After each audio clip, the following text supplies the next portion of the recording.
It's been a few days since the death of reality TV and actor star Shefali Jariwala, and there are still so many unanswered questions. As the media continues to speculate over what happened to her, the post-mortem findings are still not out.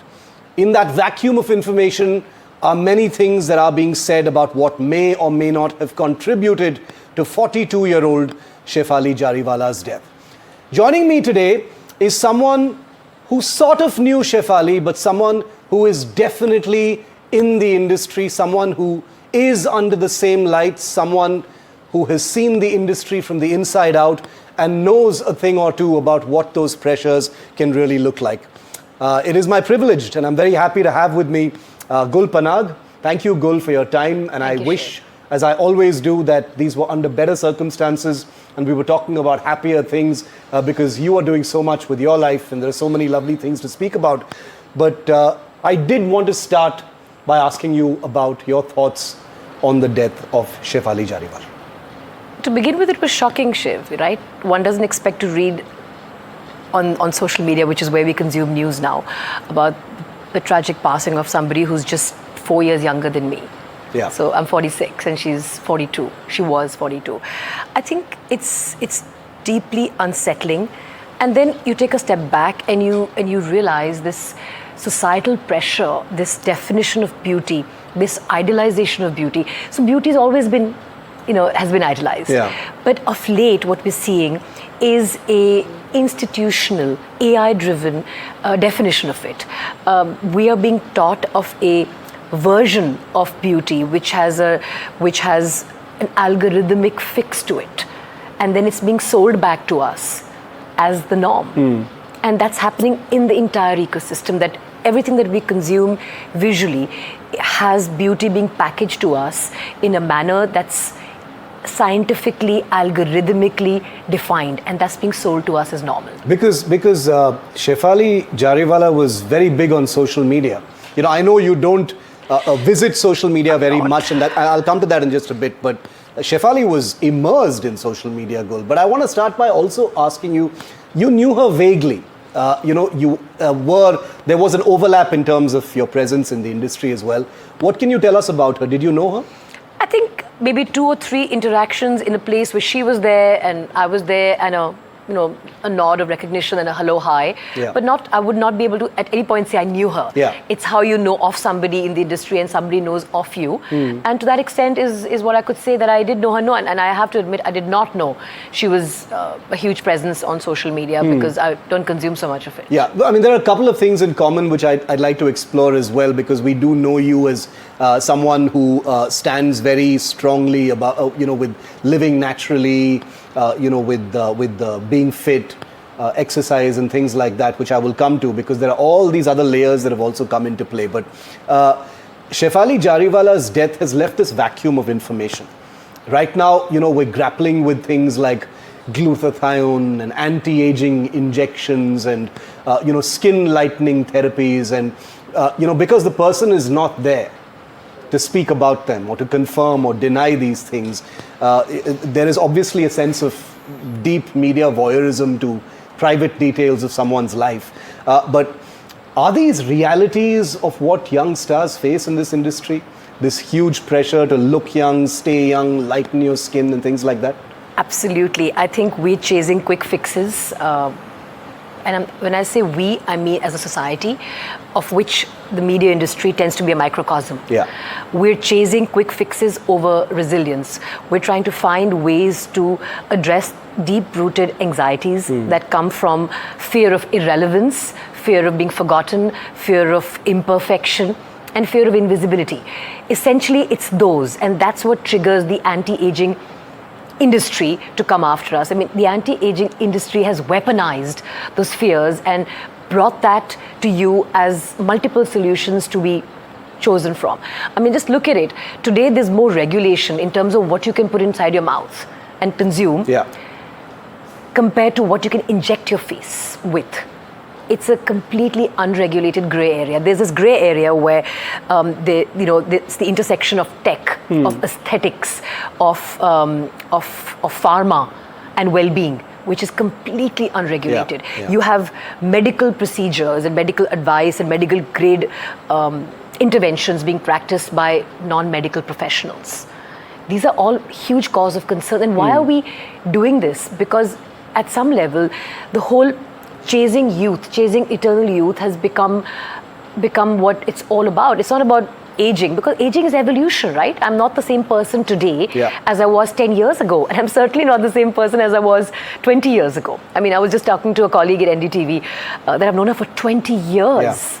Now, for me, that's an incredible evolution. I don't think the 20-year younger Gul would be having this conversation in the manner I'm having this conversation. True, yeah. So there's an evolution. So aging is evolution, and you can either choose to embrace that evolution or try and fight it by preserving yourself in a time capsule. Yeah. Today, everybody is looking like the same airbrushed version of each other.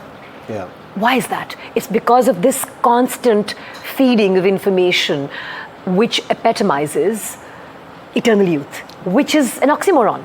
Was it ever a dilemma for you anytime in the last 20 years? Because at some point, Gul, obviously you took a conscious decision and were probably, I'm conjecturing here, but I'm picturing Gul Panag facing a fork in the road. Do I go down a path where I chase the preservation of youth using all these methods, or am I just going to embrace what you've just spoken about, which is just evolve it as it comes? I can't really think about that. It just never came as an option to me. Maybe it was there in the ecosystem, but I wasn't looking for it.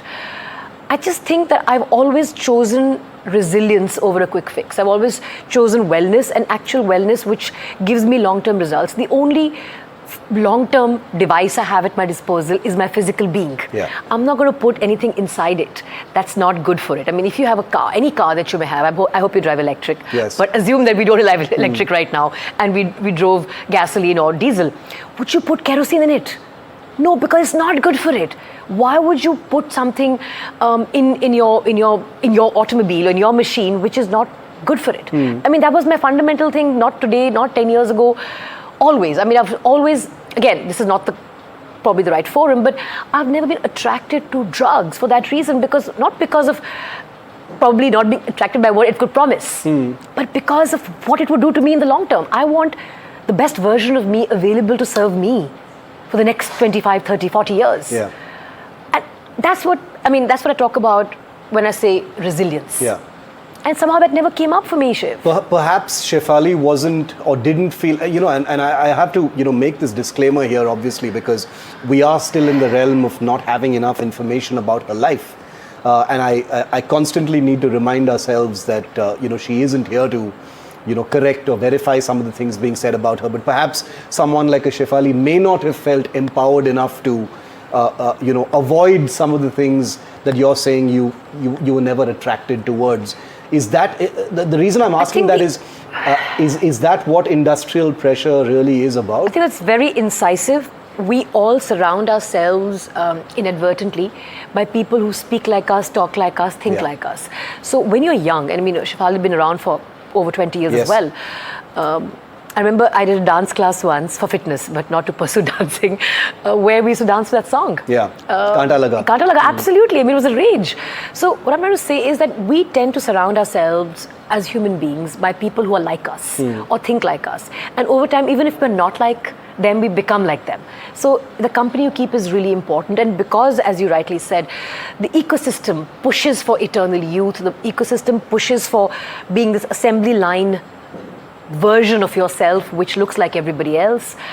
I think it's worrying, and it's not just worrying because the industry is doing it. Today you have 20-year-olds, 30-year-olds, 20-year-olds, forget 30-year-olds, 20-year-olds opting for all kinds of things, fillers, Botox, Ozempic, peptide. I mean, the kind of stuff is today's social currency. It's not a wellness alternative. I mean, these are things that are being practiced, again, medical grade interventions that a lot of people are self-inflicting on themselves. I don't want to say, it is infliction, right? They're choosing, people are without realizing, choosing self-erasure over self-preservation. Our most basal instinct in the world is self-preservation. We are being robbed of that instinct of ours in favor of self-erasure. I mean, look at what we're doing to ourselves. Why? You know, which brings me to my next question, which is that, you know, someone like a Shefali Jariwala, who is well known, she has a big following, you know, like you said, she's been in the industry for a long time. You know, one would have imagined that she wouldn't have perhaps been under the same sorts of pressures as someone who's just gotten into the industry, who's more vulnerable to those pulls and pressures. And there are reports saying that she was self-administering some of these injections and anti-aging treatments as well. What does that tell us? I think it goes back to what you originally said, the pressure of the ecosystem.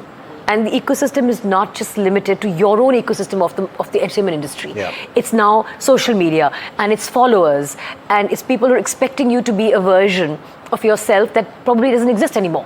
I get a lot of comments on the limited time that I do check into social media every now and then. Oh, looking old. And I'm like, yeah. What are you expecting? But I think that has become an anathema to people, which is where our ability to think for ourselves is being robbed. Like I said before, this whole fear of aging is being weaponized by the anti-aging industry. The fear of aging, which actually is, you know, if you look deeper, it's deep-rooted anxiety about will you be relevant? And she suffered from anxiety as well, she says. We so. all do, right? Yeah. To some degree or the other. Yeah. It's normal. I'd hate to sort of flip this back to you on live television, but it's challenging for you to be in the position you are today. Yeah. A lot rests on your shoulders, and that surely would cause anxiety. So we all have versions of anxiety. Now imagine on the existing versions of anxiety that every human being has, you've added the further pressure of something which is simply not possible. What is eternal youth? Yeah. What is it? And I think that mirage that's being chased by everyone, including, it's not just women, they're men as well. Yeah. And there's also this, I want to step away for a second. There's also people who are demonstrating thought leadership. I remember a picture of Hrithik's that went viral when someone really complimented him on his physique for a recent film.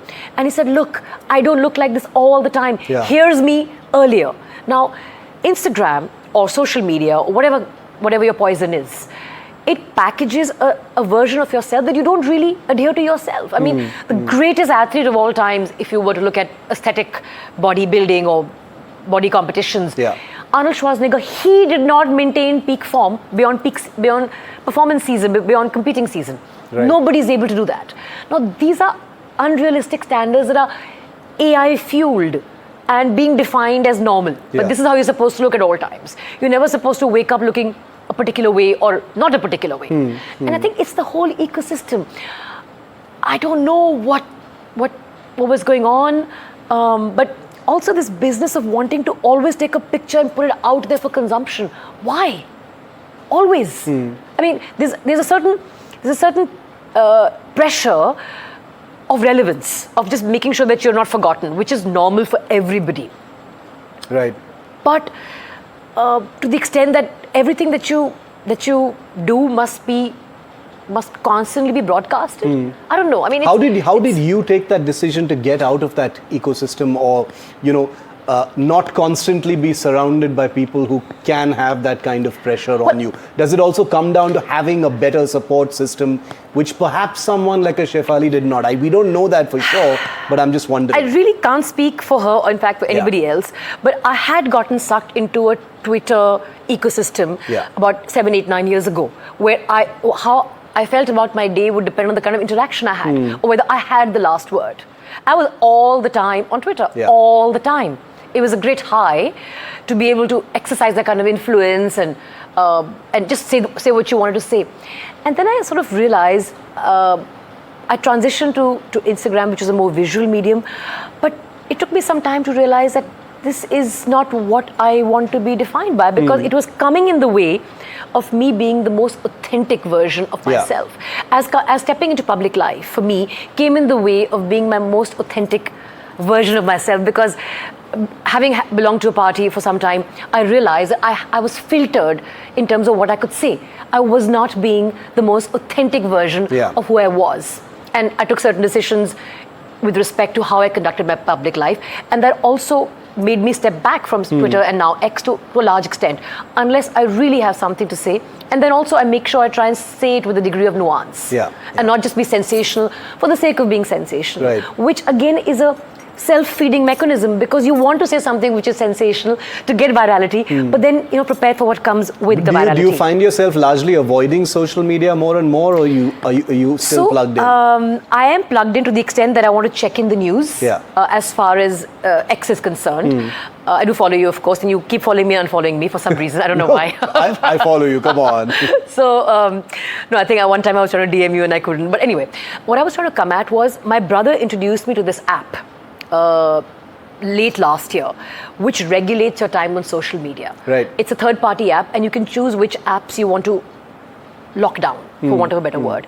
And I regulate the kind of regulation that should be happening to the kind of stuff that we can inject into our faces, which is not happening. It's like a hard stop. I have that very highly regulated time. So you can decide your time, and I put certain apps off for certain durations, and if I want to open them, the workaround is really long and hard. I don't let the app lock itself, because the app really doesn't want you to lock itself. I mean, the app taking out front page ads as to why it's safe for 15-year-olds, why it's safe for 12-year-olds. It definitely doesn't want you to regulate your screen time. But it's not screen time, it's what it's feeding you. I would find my anxiety levels going up. I would beauty magazines, just like I would feel after reading a beauty magazine, poor, ugly, and fat. This is what I feel every time I pick up a beauty magazine. And I'm a moderately fit person. If it does that, and I'd like to think I have a fair degree of self-confidence. If it can do that to somebody who's reasonably self-assured and confident, imagine what it can do to those young 13, 14-year-old girls who are becoming extremely insecure 20-year-olds and carrying that anxiety into their 30s and then doing crazy things with 40s. But another thing that I want to say, Shiv, is also, it's not just limited to the entertainment ecosystem. The spillover is happening to the rest of the world that's consuming social media. So anybody who can afford these kind of interventions is taking these shots. I know enough people, in a certain socio-economic group that are spending lakhs on PRP. I don't even know what that stands for. I never bothered to find out. Feel-good shots, the kind of stuff that they're doing to their skin, to their hair. I don't know these things are not tested. What it's going to do to your body 5, 7, 8, 9, 10 years from now. And it's not just anti-aging in terms of treatment, but it's also quick fix diets. Lose 10 kgs in 2 weeks. Look at the kind of ads that come on Instagram or on social media. I shouldn't name a particular platform. So look at the kind of stuff that comes on social media. Lose 10 kgs. It's not possible. There has to be a framework. But that's never changed, preying on people's vulnerabilities and insecurities. It's algorithmically institutionalized by AI. So it's feeding your worst fears and giving you fixes to think that you can fix those. No, true. It's really scary, and I'm glad you've spoken about these specific things regarding the weaponization of the anti-aging industry and how it sort of fuels people's insecurities on social media. It's important because, like I said, in the absence of real information, verified information as far as Shefali is concerned, what we're really left with is a huge number, Gul, of young people getting into showbiz, having all these questions. Me as a journalist, we tend to be jaded and cynical about these things, saying, what's the big deal? We're all under bright lights. But there are all these people out there who've watched someone who's been around for decades and been a star, has been in Big Boss now, and everybody knows who she is. Kanta Laga, you went for a dance class where you danced to her song. So she needed no introduction, and then you've got these dark things that actually spill out. So I thank you for being really... But we don't know. We don't know. Which is the whole truth. point. But what we do know is it's raising some very, very critical yet uncomfortable questions that we all are at some point of time guilty of overlooking. Agree. We all fear irrelevance, we all fear imperfection, and we all fear becoming invisible. Yes. And I think that is what's being preyed upon. I wanted to end this interview by stepping away from the Shefali story, Gul, because most of us know you to be a person who's not just an actor, but you're also a pilot. You're married to a pilot as well. So again, this is one of the tragedies of our time, the Air India crash that happened recently.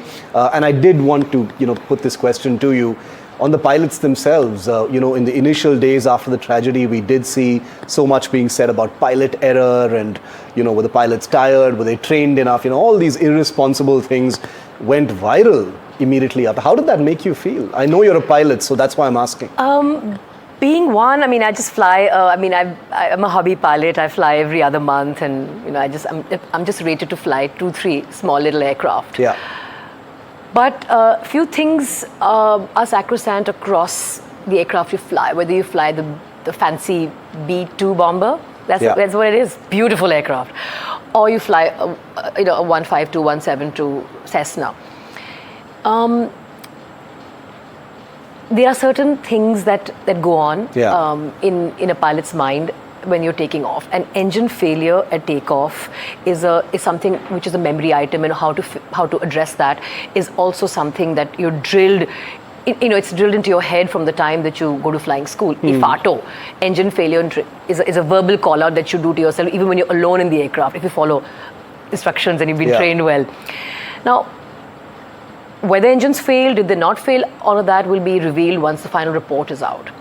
But the fact that two critical things stand out. One, that he made a mayday call, which means he assessed in the short span of time that he really felt the aircraft sinking. He assessed, he troubleshot whatever he could in that period, because your engine failure, assuming that's what it is, or it could be, or whatever it is takeoff is a critical time. And then he has assessed and realized that the aircraft is not in his control, and he's made that mayday call. So it demonstrates complete and total coherence. So he hadn't sort of given into panic and yielded and say, whatever. Very true, yeah. And so for me, and for all of the people that I am in touch with by virtue of belonging to an aviation ecosystem, is that's a very critical thing. And the sad thing is, till more is revealed, I suspect, and tragically so, and my gut instinct says that it'll eventually come down to, it'll be made to look like, or maybe put down as pilot error. And that's what every pilot fears, because they're not there to defend themselves. Truly sad. And I hope it's not that. I hope but you're wrong. Every single incident that we've had in recent times is unfortunately put down as that. And then maybe in some cases, like with the 737 MAX, other facts revealed themselves later. But the initial report always sort of just puts it on. Okay, many things, but this could have been handled better.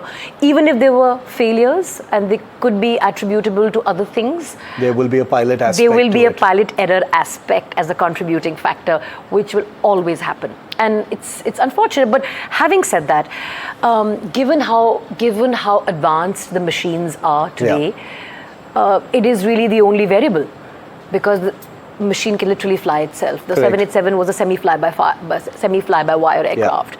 So it also does, for non-aviation people, if you step away, I'm a biased party. I am not exactly, how shall I say, neutral in this subject, right? All I'll say is that if you also step back and look back a little bit, there is an element that, the human element is the only variable really in the bigger picture. So we'll have to wait till the results really come out of the report and hope that they're we're looking forward to that report. It's going to be out in a few days from now. But thank you. Two things that we wanted to speak to you about, Gul, and thanks for being very forthcoming with those answers. And you have skin in the game as a pilot, and so I felt that as well in that answer. But thank you very much, Gul. Thank you. Great talking to you as always. Thank you, All the Shiv. best. Thank you. Thank you.